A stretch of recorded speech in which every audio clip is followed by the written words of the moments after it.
ओम शांति 21/9/2021 प्रातः मुरली। ओम शांति। बाप दादा मधुबन।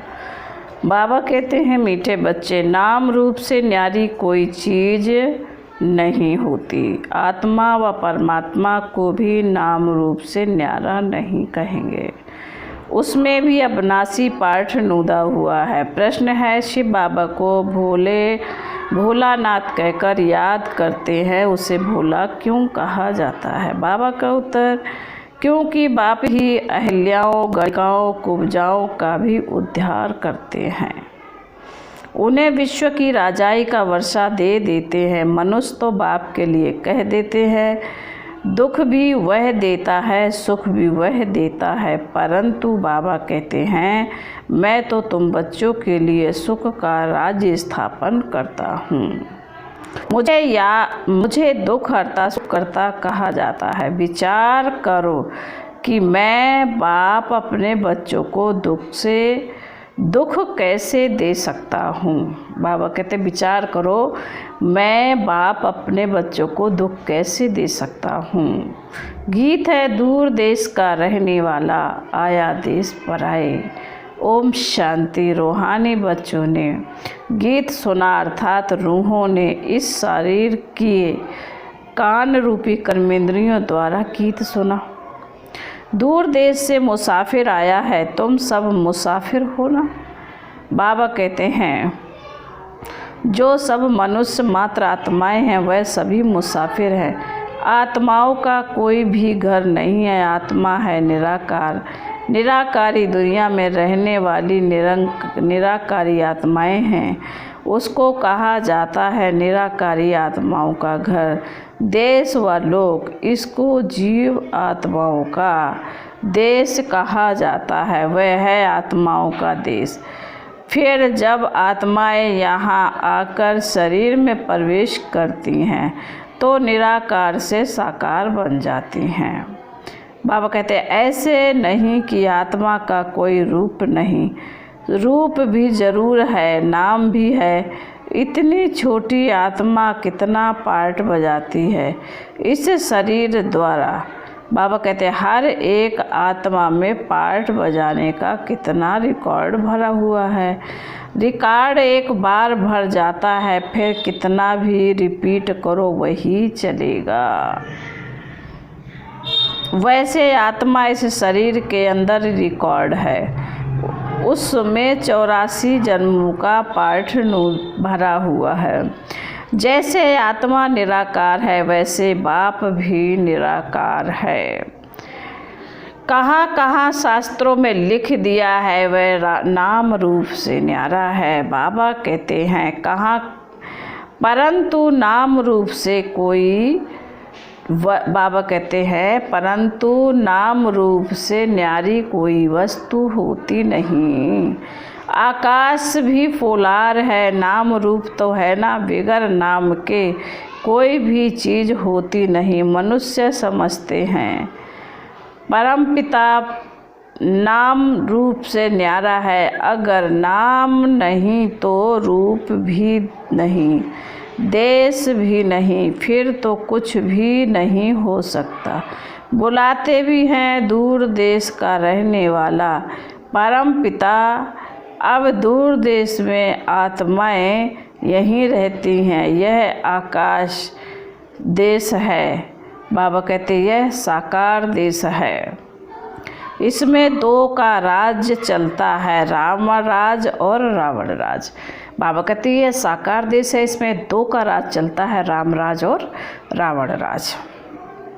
यह बच्चों को समझाया गया है कि सतयुग से ईश्वरीय राज्य शुरू होता है। राम राज्य स्थापन करने वाला परम पिता परमात्मा है। वह कभी रावण राज्य स्थापन कर ना सके। बाप बच्चों के लिए कभी दुख का राज्य थोड़े ही बनाएंगे। कहते हैं ईश्वर ही दुख सुख देते हैं। बाप कहते, मैं बच्चों को दुख कैसे दे सकता हूँ। मेरा तो नाम ही है दुख हरता सुख करता। यह तो मनुष्यों की भूल है। ईश्वर कभी दुख नहीं देंगे। इस समय है ही दुख धाम।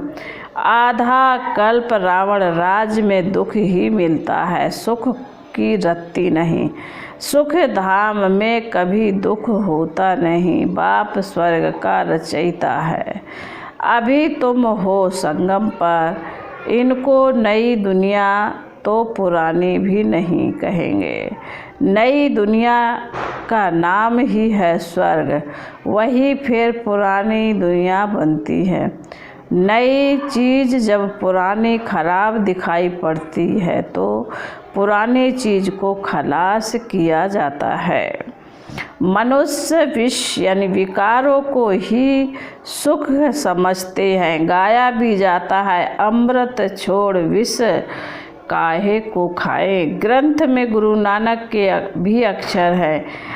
असंख्य चोर बाप की महिमा गाते हैं, आप जो आकर करेंगे उससे भला ही होगा, नहीं तो रावण राज में मनुष्य बुरा काम करते ही रहेंगे।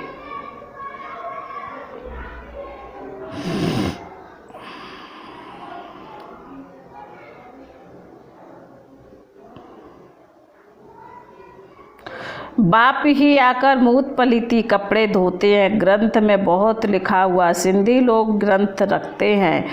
अब यह तो कोई सिख धर्म वाले हैं नहीं, यह तो है आदि सनातन देवी देवता धर्म के। सिखों का है गुरु नानक, उनको दाढ़ी बाल थे तो सब सिखों को दाढ़ी बाल होने चाहिए। आज कल तो दाढ़ी रखते नहीं, बहुत फैशनेबल बन गए हैं। बाबा कहते हैं नहीं तो फॉलो करना चाहिए ना, हम गुरु नानक के फॉलोअर्स हैं तो गुरु नानक को फॉलो करना चाहिए ना। यह तो बच्चों को अभी पता पड़ा है कि गुरु नानक को 500 वर्ष हुए हैं, फिर कब आएंगे? तुम झट बताएंगे, कोई से भी पूछो यह तो बताओ कि गुरु नानक कब आएंगे, तो कहेंगे उनकी आत्मा ज्योति ज्योत समा गई है, आएंगे फिर कैसे? तुम कहेंगे आज से 4500 वर्ष बाद गुरु नानक फिर से आएंगे।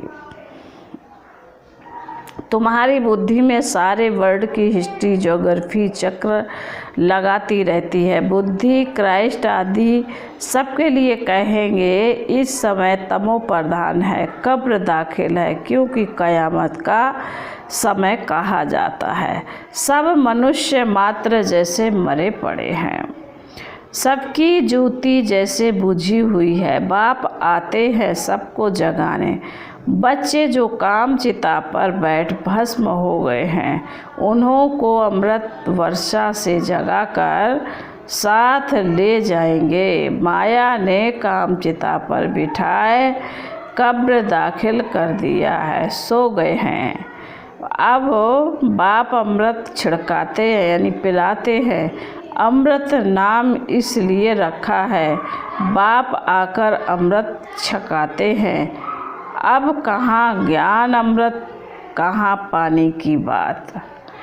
बाबा कहते हैं सिख लोगों का बड़ा दिन होता है तो बड़ी धूमधाम से तालाब को साफ करते हैं, मिट्टी निकालते हैं, इसलिए नाम ही रखा है अमृतसर, अमृत का तालाब। अब गुरु नानक साहेब तो कोई ज्ञान सागर है नहीं, उनसे भी बाप की महिमा की। बाबा कह रहे उसने भी बाप की महिमा की। खुद कहते हैं एक ओंकार सत्य नाम, वह सदैव सच बोलने वाला है।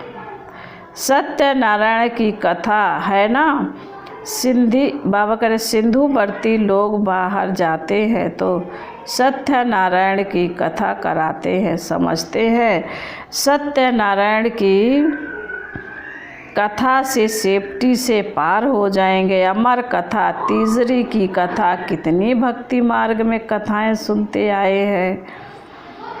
कहते हैं शंकर ने पार्वती को कथा सुनाई, वह तो सूक्ष्म वतन में रहने वाला, वहाँ फिर कथा कौन सी सुनाई।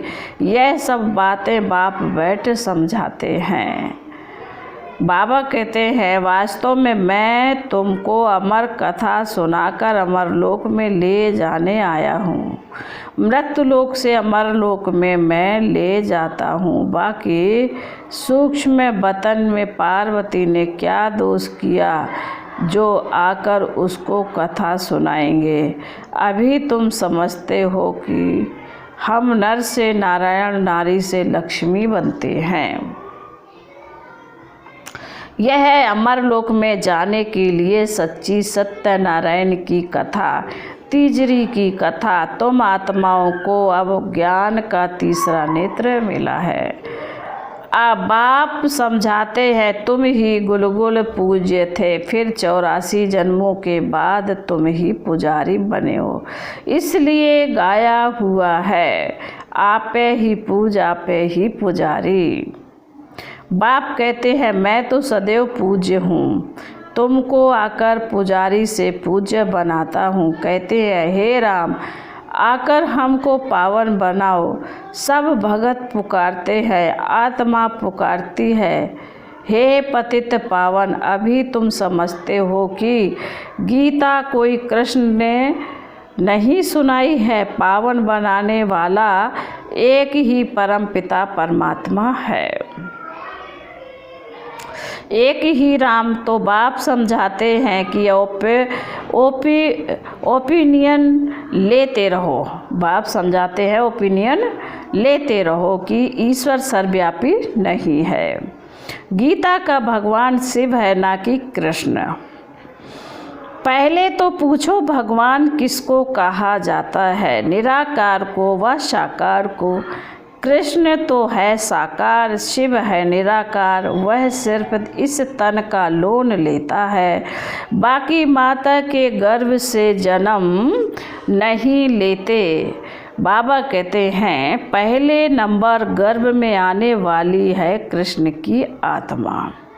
ब्रह्मा विष्णु शंकर भी सूक्ष्म शरीरधारी है, शिव को शरीर नहीं है। यहाँ इस लोक में स्थूल शरीर है। बाप की महिमा है पतित पावन, सर्व का सद्गति दाता, सर्व का लिबरेटर, दुख हरता सुख करता। अच्छा सुख कहाँ हो सकता है? सुख मिलेगा दूसरे जन्म में, जब रावण की दुनिया खत्म हो, स्वर्ग की स्थापना हो जाएगी। अच्छा लिबरेट किससे करते हैं? रावण के दुख से।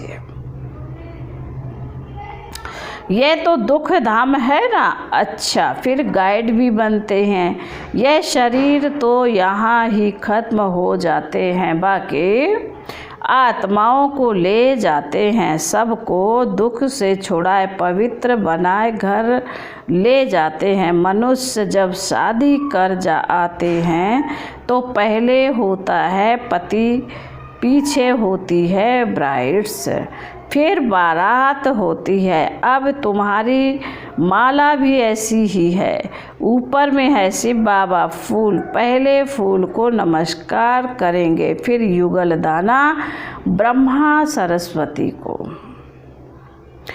फिर हो तुम जो बाबा के मददगार बच्चे हो। फूल शिव बाबा की याद से ही सूरवंशी विष्णुपुरी की माला, विष्णु की माला बनी है। ब्रह्मा सरस्वती सो लक्ष्मी नारायण बनते हैं, देवता क्षत्रिय, फिर शूद्र से ब्राह्मण बन यह नॉलेज लेकर लक्ष्मी नारायण बनते हैं। यह माला उन्हों की बनी हुई है, यह ब्रह्मा सरस्वती ही राजा रानी बनेंगे। उन्होंने मेहनत की है तब पूजे जाते हैं। कोई को पता नहीं कि यह माला क्या चीज़ है, ऐसे ही माला फेरते रहते हैं। 16,108 की भी माला होती है, बड़े बड़े मंदिरों में रखी जाती है। फिर कोई कहाँ से खींचेगा, कोई कहाँ से। बाबा बॉम्बे में लक्ष्मी नारायण के मंदिर में जाते थे, माला जाकर फेरते थे, राम राम जपते थे। फूल शिव बाबा है ना, फूलों को ही राम राम कहते हैं, फिर सारी माला पर माथा टेकते हैं। ज्ञान जो कुछ भी है नहीं, पादरी लोग भी हाथ में माला फेरते रहते हैं। पूछो किसकी माला फेरते रहते हो, कहेंगे क्राइस्ट की याद में माला फेरते हैं। उन्हों के बड़े पोप पादरी होते हैं तो वह फिर पोपों की माला होगी। उन सबके चित्र है, पोपों का कितना मान है। बाबा कहते हैं उनको खुद पता नहीं है कि क्राइस्ट की आत्मा कहाँ है। तुम जानते हो कि क्राइस्ट की आत्मा भी अभी बेगर रूप में है। तुम भी अभी बेगर टू प्रिंस बन रहे हो। भारत ही प्रिंस था, अभी बेगर हैं, फिर प्रिंस बनते हैं। बनाने वाला है एक रूहानी बाप, बेगर से प्रिंस बनते हो। एक प्रिंस प्रिंसेस का कॉलेज भी है, जहाँ जाकर वह पढ़ते हैं। तुम यहाँ पढ़कर 21 जन्मों के लिए प्रिंस प्रिंसेस स्वर्ग में बनते हो। नॉलेज से तुम मनुष्य से देवता बनते हो। अभी तुम समझते हो जो श्री कृष्ण सतयुग का प्रिंस था, सो 84 जन्मों के बाद बेगर बना। 5000 वर्ष पहले देवी देवताएं कितने साहूकार थे, अभी वही कंगाल बेगर बने हैं।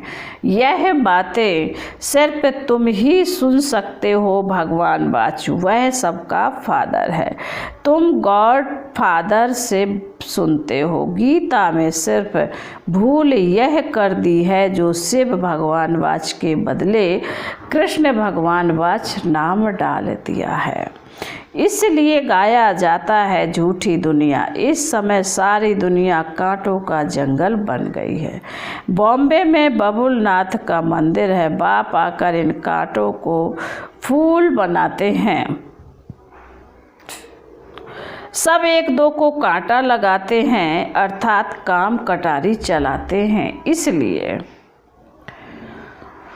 इनको कांटों का जंगल कहा जाता है। सतयुग को गार्डन ऑफ फ्लावर कहा जाता है। वही फर्स्ट फ्लावर्स कांटे बनते हैं, फिर कांटों से फूल बनते हैं। सतयुग में कभी रावण को नहीं जलाते। रावण पुराना दुश्मन है भारत का। तुम्हारी लड़ाई है रावण से, जिसने आधा कल्प दुख दिया है। आखिरी बड़ी लड़ाई भी होगी, सच्चा सच्चा दशहरा होना है। रावण राज्य ही खलास हो जाएगा, तुमको फिर सोने के महल मिल जाएंगे। अभी तुम रावण पर जीत पहन स्वर्ग के मालिक बनते हो। बाबा सारे विश्व का राज्य भाग देते हैं, इसलिए उनको शिव भोला भंडारी कहते हैं। गणिकाएं अहिल्याएं कुब्जाएं, सबको बाप विश्व का मालिक बनाते हैं। कितना भोला है। आते भी है पतित दुनिया में, पतित शरीर में। बाकी जो स्वर्ग के लायक नहीं है वह विकारों को छोड़ नहीं सकते। बाप कहते हैं बच्चे अभी यह अंतिम जन्म तुम पावन बनो। यह विकार यानी पॉइजन है जो तुमको आदि मद अंत दुखी बनाते हैं। क्या तुम यह एक अंतिम जन्म इन्हें छोड़ नहीं सकते? मैं तुमको अमृत पिलाए अमर बनाता हूँ। फिर बाबा कहते हैं तुम भी पवित्र नहीं बनते। बाबा कहते फिर भी तुम पवित्र नहीं बनते। विकारो विगर, सिगरेट विगर, शराब विगर रह नहीं सकते। मैं बेहद का बाप कहता हूँ तुम एक जन्म पवित्र बनो तो मैं स्वर्ग का मालिक बनाऊंगा। तुम जानते हो बाप आया ही है सारी दुनिया को दुख से लिबरेट कर सुख धाम में ले चलने। अभी सब धर्मों का विनाश हो जाएगा। एक आदि सनातन देवी देवता धर्म की स्थापना होती है।